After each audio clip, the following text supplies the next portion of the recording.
Hi guys, Azurace here and welcome back to another installment to my Kingdom Hearts Lore 101 series where I talk about beginner and advanced pieces of the Kingdom Hearts lore so that newcomers to the franchise can get up to speed, as well as for veterans of the series who may learn something new you didn't already know.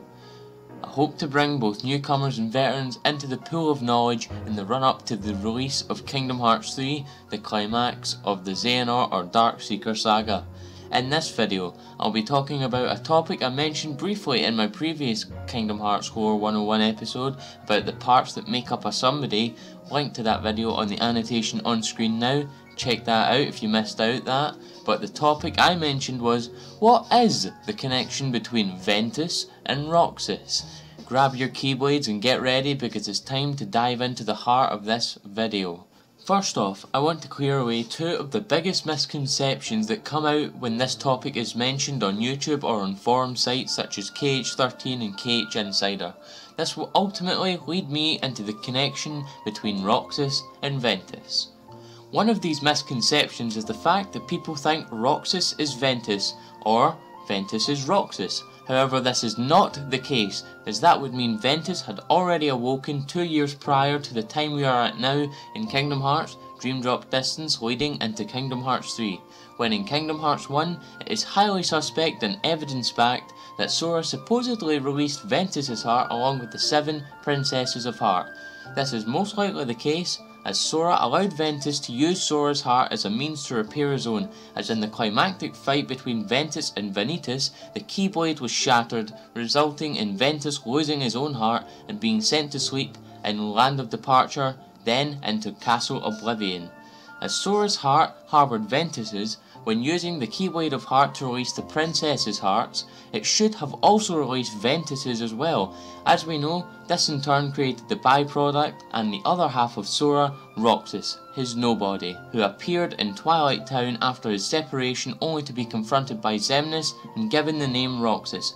Where this misconception falls down is while this was happening, Ventuss was still asleep in the Chamber of Waking, a hidden room deep within Castle Oblivion that only Aqua knows the exact location of.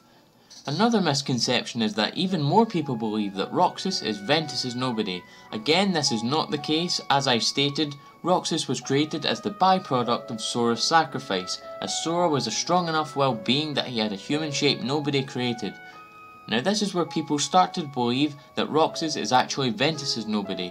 The reason why most people believe this is that Roxas looks identical to Ventuss. There is only one reason for this, and it serves as one of the main links and connections between both Roxas and Ventuss. Roxas has the appearance of Ventuss due to the influence Ventuss has had on Sora's heart, as he has been held in his heart for 10 years as of Sora's sacrifice.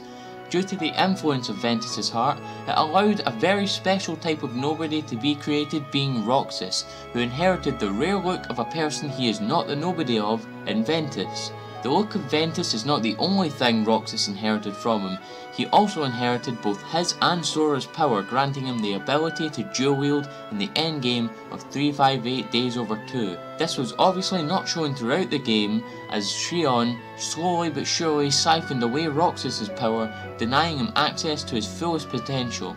This ability was then given back to Roxas after he defeated Xion, and then was transferred to Sora at the beginning of Kingdom Hearts 2 after Roxas's prologue, and is later fully unlocked by Sora after fighting Roxas in the world that never was. That was a rather detailed rundown of two of the major misconceptions in the community, why they are wrong, and the correct connection that Roxas and Ventuss have to discredit it. I will now quickly go over how both are not one and the same, and how their paths branch off, giving a small timeline of events to what transpired. First, Ventuss's heart is shattered by the creation of Vanitas.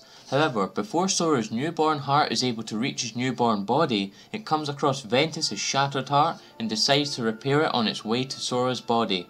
At the end of Birth by Sleep, Ventuss shatters the Keyblade and with it defeats Vanitas. however ultimately seals his fate as he loses his heart and dooms himself to sleeping his days away in the Chamber of Waking. However, his heart finds its way into the heart of Sora, who agrees to take Ventuss' heart in as a refugee to his own, so it can prepare and repair itself. This grants Sora the ability to wield a Keyblade, as he now has the influence of another Keyblade wielder's heart.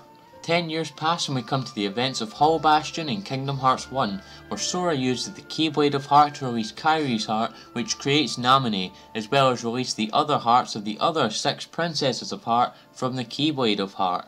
This also released Ventuss' heart from Sora, as well as his own, which created the byproduct of Sora's Nobody, known as Roxas.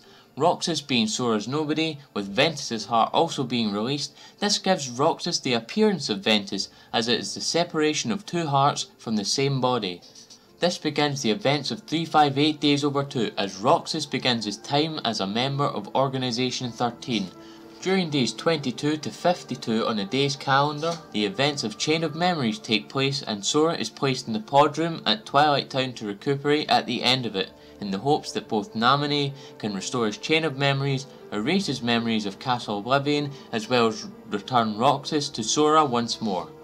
Day 357 rolls around in the day's calendar and Xion is defeated by Roxas, which grants him full access to both Sora's and Ventuss' power, and thus allows him in day 358 to dual-wield both the Kingdom Key and the Wayward Wind in an attempt to stop Xemnas from completing Kingdom Hearts. However, is stopped by Riku before being able to do so, which allows Riku to take Roxas to the digital Twilight Town, and the events of Kingdom Hearts 2 begin and sadly end for Roxas as he returns to Sora as he awakens from his slumber, granting him full access to the dual-wielding ability through the use of drive forms, and is later able to fully unlock his potential after beating Roxas in the world that never was. Time passes and we come to the end of the events of Dream Drop Distance, where Riku dove into Sora's heart and defeated the armoured Ventuss Nightmare, the final piece of darkness holding Ventuss back from fully awakening.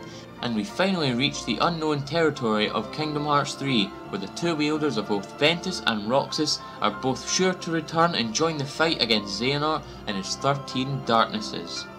I hope you guys enjoyed this video on the connection between both Roxas and Ventuss, and I hope it cleared the air of misconceptions and gives a reasonable understanding of the topic. But nevertheless, if you guys like this video, please leave a like, comment your thoughts. What would you like to see next on Lore 101? And did you like my topic for today? And did you think I portrayed it well? Share this amongst your friends and subscribe to join the Azure Army today. Thank you.